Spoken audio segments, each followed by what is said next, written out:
Breaking news, the Atlanta Hawks have just traded Dejounte Murray. Now, I have a lot to say. There's a lot going on right now, and I'm really on the edge and kind of shocked.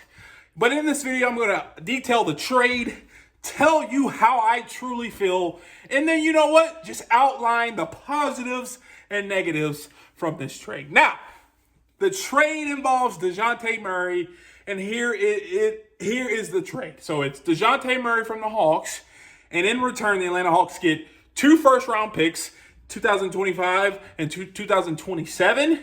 They also get Dyson Daniels, which I like, and then Larry Nance, which is, that's all I got to say.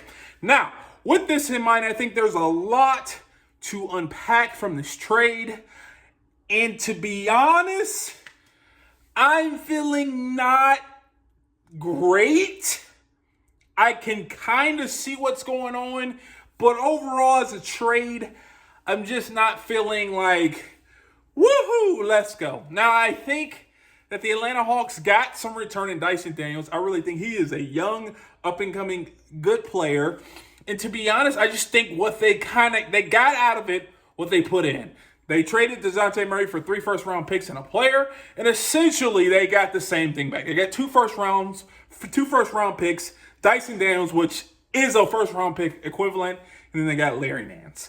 Now, let's start with the negatives.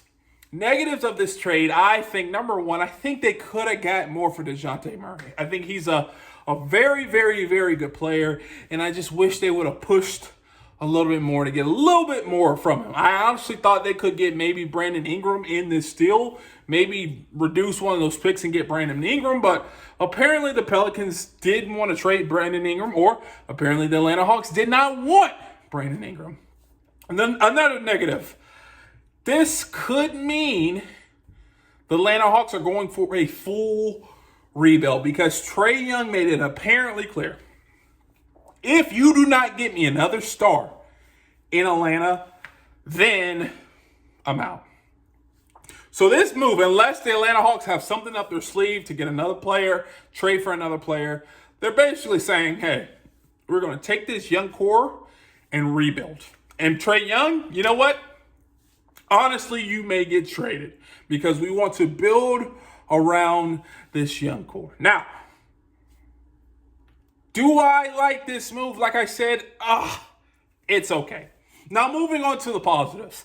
We get our first-round pick we get 2 first-round picks back. We get a 2027 one, and then we could potentially have 2 first-round picks in the year 2025, which is next year. And apparently a lot of people are saying this is a very deep draft. So that's that.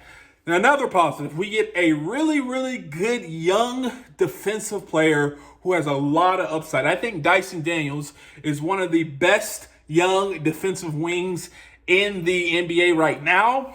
And for the Atlanta Hawks, we've had one issue, and that was playing defense at an elite clip. And you can kind of see the direction they're going in. They got Ricochet.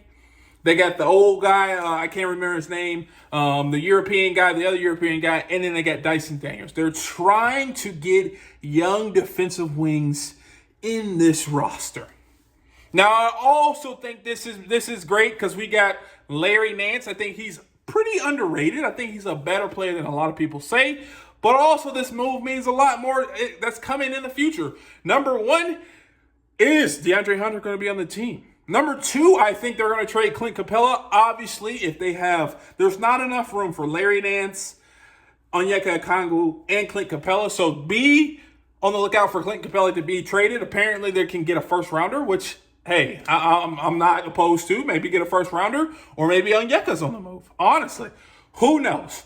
Now, something else in the future that's super important to watch out for is Trae Young. Like I mentioned, he has told a lot of people in the organization, if you do not get me a star, I'm out. I'm going to want to ask out. And I think the Atlanta Hawks are going to probably say, hey, maybe we should go ahead and trade him and rebuild. Now, I just think from a rebuild perspective, a lot of Atlanta Hawks fans don't want to see that. They don't want to suck again. They want us to make a playoff push right here. But like I said, the way the organization is kind of building, and they're going right now. It seems like a rebuild mode is on the horizon. Now, if you agree with what all I said, leave a comment down below. I will end with this. Do I like the trade? I'm not the biggest fan of it.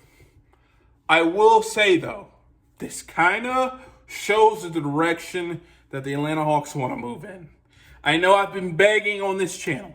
The Atlanta Hawks, please show me what you're trying to do. Atlanta Hawks, please tell me what the direction is. And slowly but surely, even though this is not the direction I would personally go in, we're starting to see a direction develop. And that's build the team through young, core, talented wing players. And from there, get draft assets and move forward in developing these guys that can play under the Quinn Snyder offense. Now, like I said, if you agree or disagree with me, leave a comment down below. Let me know. And if you want to see more videos like this, check this one out right here. And like always, peace.